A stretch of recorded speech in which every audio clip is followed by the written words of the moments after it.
I must begin this tale not with the thunder of drums or the clash of swords, but with silence.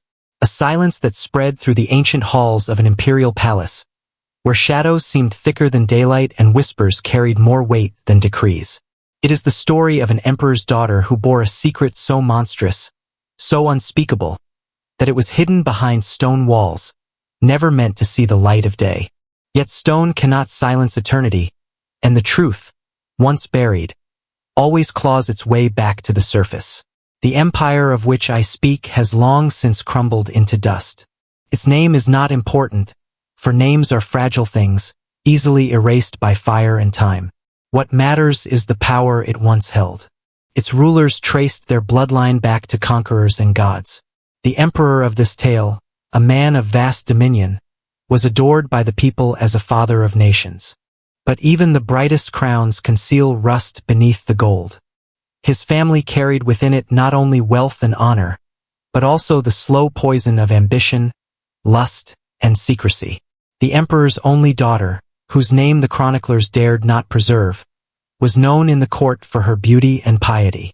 She was the rose of the palace, clothed in silks and guarded by countless eyes. The court poets described her as untouchable, a flower meant to bloom only under divine guidance. But history, in its cruel way, often unmasks the faces painted by poetry. Beneath her golden veil, this young woman bore not only innocence, but also a fate she neither chose nor could escape. Her chambers lay within the eastern wing of the palace, an area reserved for the women of the imperial household. To most, these halls were impenetrable, a world of perfumes, silken curtains, and hushed conversations. But to those who served there, the atmosphere was less one of luxury and more of captivity. The emperor's daughter lived like a bird in a gilded cage. She could gaze upon the gardens from her high windows, but freedom was denied her. Every letter she wrote was read. Every step she took was shadowed. Every word she uttered was weighed. It was within this suffocating world that the first seeds of the coming scandal were sown. For in the silence of those corridors, behind doors bolted from within, the daughter of the emperor carried a child. Not just any child, but a child whose very existence would shatter dynasties and call into question the sanctity of the imperial bloodline. When her secret came to light, it was said that the walls themselves seemed to close in upon her, sealing her fate. The pregnancy could not remain hidden forever. Servants whispered of her pale complexion, her sudden reclusion, the strange instructions to prepare food only in secrecy. Some claimed to have seen her clutch her belly in the stillness of night, tears streaming down her face. Others reported that the emperor's physicians were summoned, though they came not with remedies, but with silence. It was clear that the court had become aware, but instead of addressing the matter openly, they chose concealment. The empire's glory could not endure such a scandal if revealed to the people. Better to bury the truth alive. But who was the father of the unborn child? Here lies the abyss into which we must gaze. Rumors flourished like weeds in a neglected garden.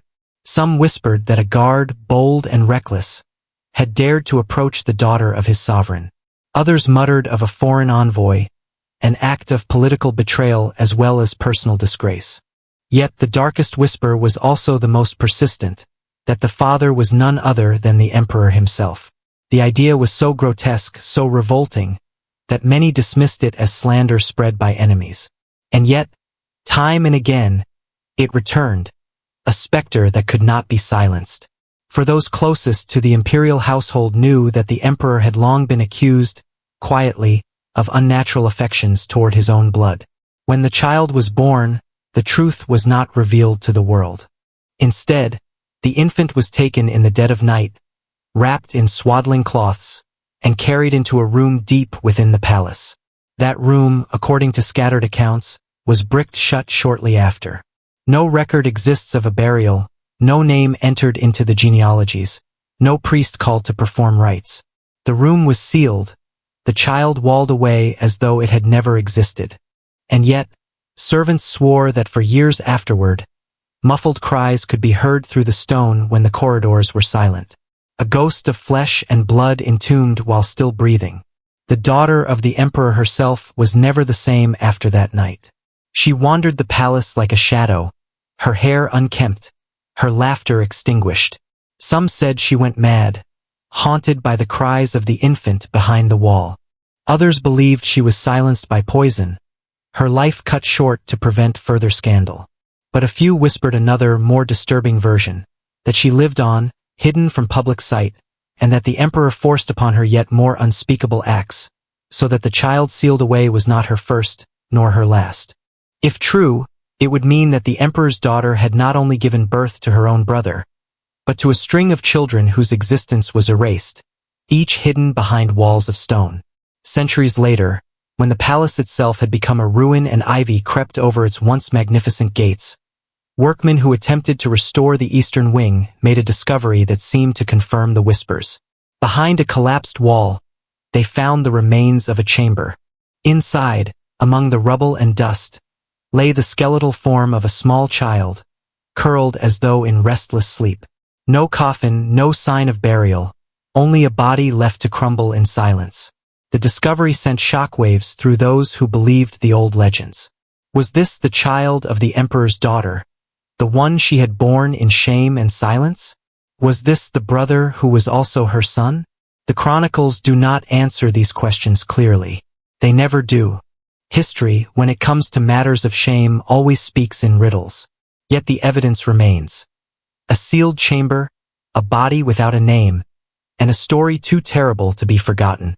The conspiracies woven around it spread like ripples in a dark pool, leading to questions about succession, legitimacy, and betrayal at the very heart of the empire. And so we arrive at the threshold of a mystery. The walled-up room was not merely a chamber of stone. It was a vault for a truth too dreadful for the empire to endure. In the next chapter of this tale, we must descend deeper into the labyrinth of lies, betrayals, and conspiracies that surrounded the imperial court. For the story of the emperor's daughter is not only a tale of sin and secrecy, but of power, power so absolute that it could rewrite bloodlines, erase lives, and silence even the cries of the living. I began my descent into the truth the way one enters a crypt, with a candle that throws more fear than light. The ruin of the eastern wing had yielded bones, yes, but bones alone do not speak. I needed tongues of paper, voices caught in ink, the faint breath of witnesses pressed between vellum leaves. So I sought the palace archive, which had long since been turned into a shrine to dust. I found its iron door banded with rust and piety, sealed by a priest who believed that memory itself can be exorcised by locking it away. I bribed no one, threatened no one. I simply waited in the corridor until the old keeper returned with his keys and his loneliness, and I made myself into a confidant. I promised that I would not burn what I found. He gave me entry. The first room breathed cold and smelled of mouse nests. On one shelf, a chronicle slept under a thick skin of soot, its title barely legible. The Evening Star Book, Year of the Fading Comet. It had been singed along its lower edge, as if it had once tried to escape a fire and failed. I opened it and read lines that walked with an unsteady gait, as though the scribe's hand had trembled. There were references to an inner council that convened without summons or trumpets, a fellowship that called itself the Seven who ate in silence. The names were veiled by offices: the Master of Perfumes, the First Physician, the Queen of the Laundry, the Captain of the Night Door, the Confessor, the Treasurer, and a sixth whose title had been scraped away with a knife. The seventh seat was left unmarked, though one could feel its weight. The Emperor himself, sitting invisibly among them like a moon behind cloud.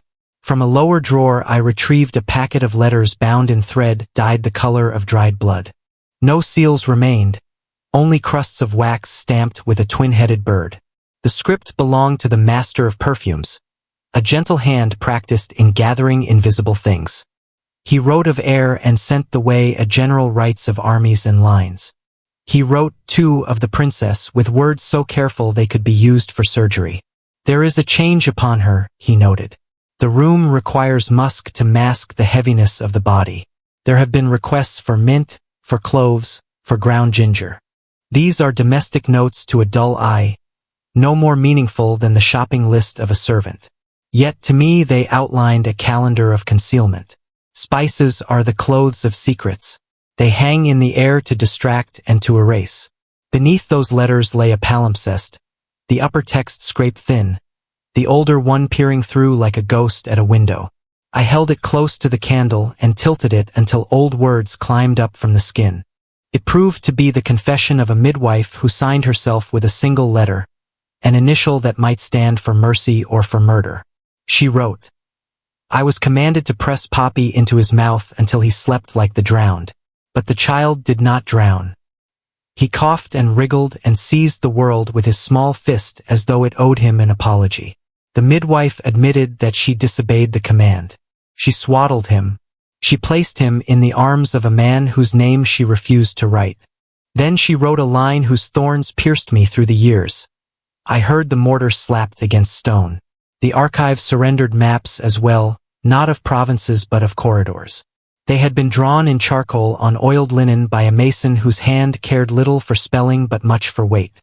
His notes listed doors that were meant to be, and doors that were meant not to be. He marked a passage with a harmless flourish, a little heart drawn in the corner as if to amuse a child, but beside it he wrote the number twice, then underlined it. 2 walls, 2 payments, 2 nights. The name given at the bottom belonged to a guild that shunned surnames.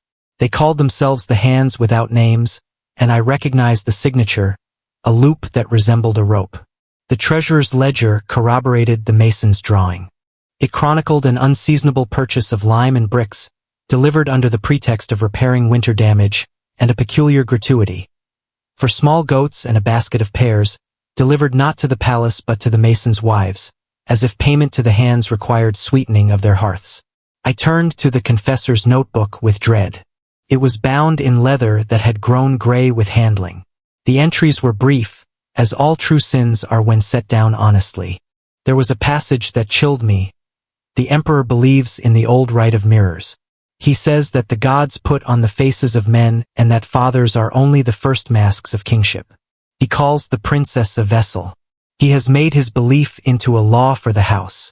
The confessor did not judge, or perhaps he did and then crossed out his words.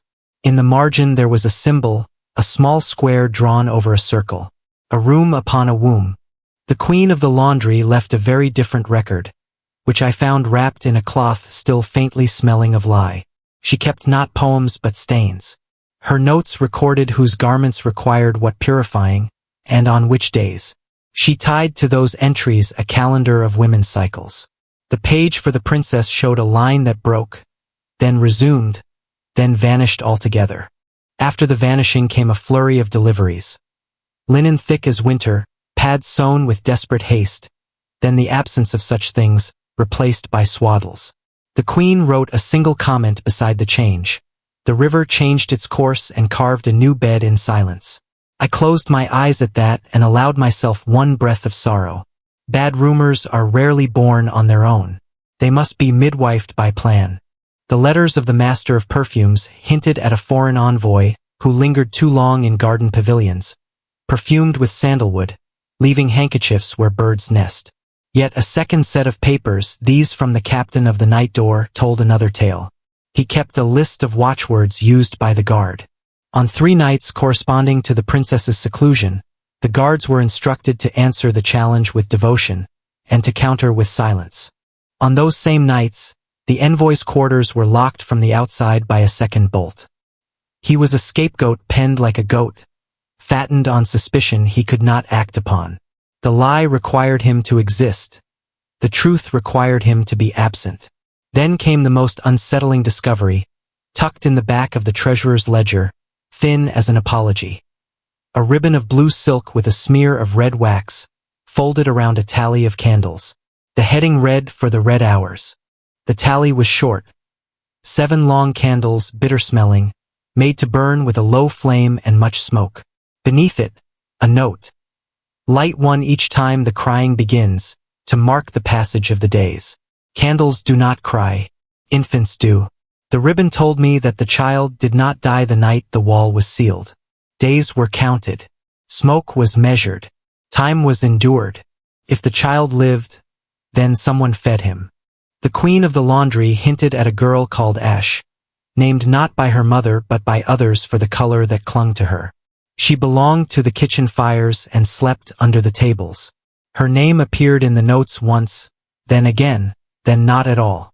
Beside her final appearance the queen wrote, "Moved to the east wing for the benefit of her nimble hands." Another ledger, this one a list of wages, paid out irregular coins to Ash for carrying milk, and to a second child, a boy called Cole, who kept watch in vents and hollows. They were Smoke's children, chosen because they could pass where Smoke passed. I saw the map of a narrow flue that opened behind a tapestry in the princess's chamber. I saw the mark of dirty palms on the edge of a page. I imagined a reed slipped through a gap, the slow dripping of life from one side of the wall to the other. The captain of the night door died the following year, a sudden drowning without a river. The first physician left for a pilgrimage and never wrote another prescription. The master of perfumes retired to a monastery where scent is only allowed on holy days. The queen of the laundry took the veil and changed her name to Mother Iron. I found her later, very old, very quiet, her hands chapped from decades of washing what no water can cleanse. She told me something without telling it. She said that when you lock a cry behind stone, it becomes a bell. Its sound travels through things. It changes the way people walk. It loosens bricks you did not mean to loosen. It is the cry that harms the house, not the child. Then she folded her hands and would say no more. A century after the wall was raised, an earthquake pulled down a portion of the eastern wing and exposed the room. The workman who found the little skeleton reported a talisman near the bones. A fragment of a signet, bearing the twin-headed bird, split down the middle. Later, when scholars measured the bones, a colder revelation emerged. The bones did not belong to a newborn. They belonged to a child who had lived beyond the first seasons. A child who had grown teeth enough to leave marks on a wooden reed. A child of perhaps 3 years. Those marks were found, faint but unmistakable, in the grooves of the reed preserved by dryness and neglect. I held that fact like a coal in my palm. 3 years.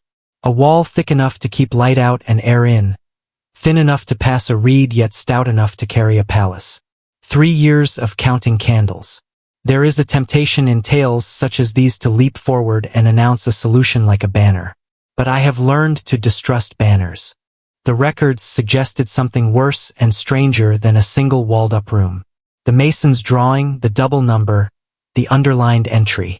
2 walls, 2 nights. The goat and pear gratuity given twice. The ledger of candles with 7 tallies and then a gap, as if another set of days was kept elsewhere. All this pointed toward a second chamber, a second concealment behind the first concealment, a corridor choked with the Empire's fear. Perhaps the small skeleton was not the child but a decoy, a body purchased from a plague pit, dressed in a talisman to settle the conscience of those who opened the wall too soon.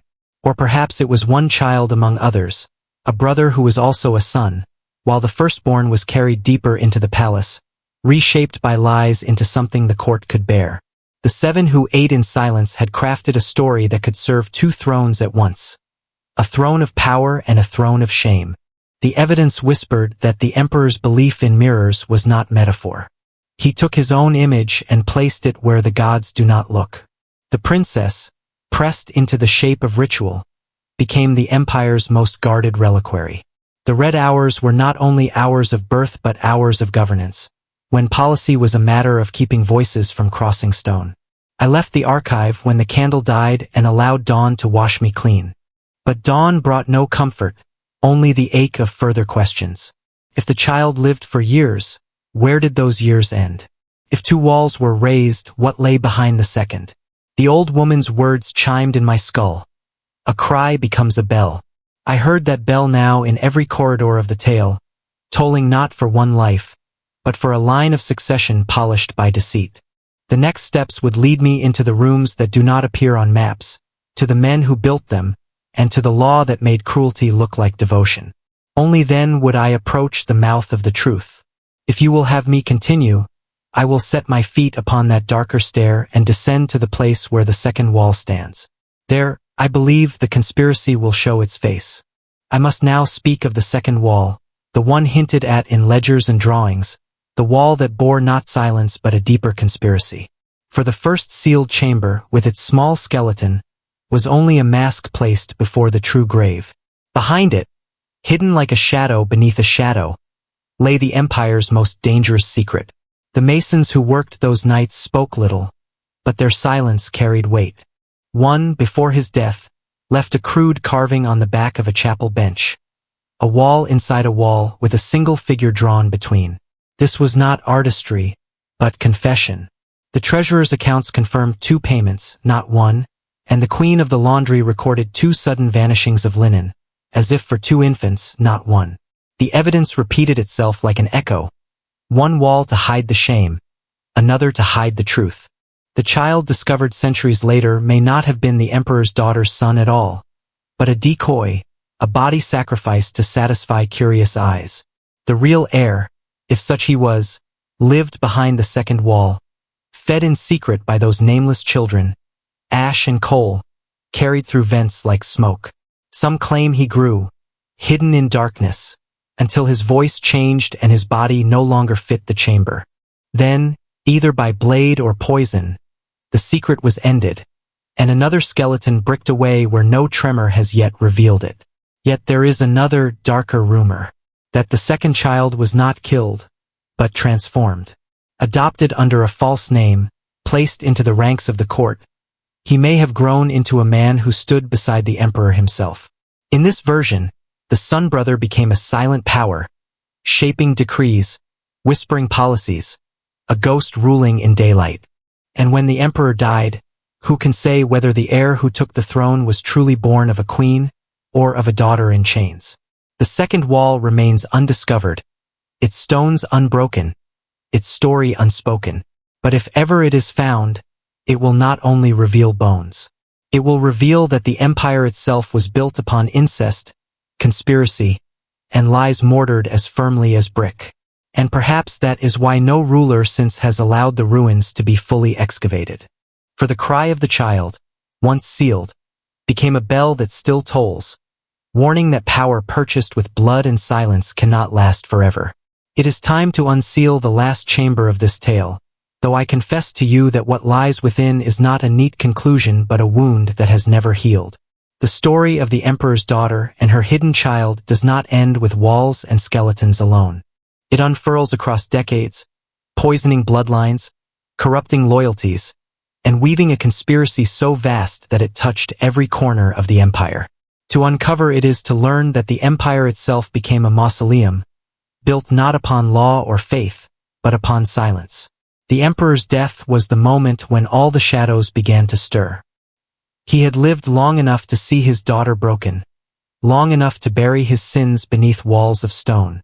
But death is a thief of authority, and when the throne became vacant, the courtiers and generals rushed like wolves upon carrion.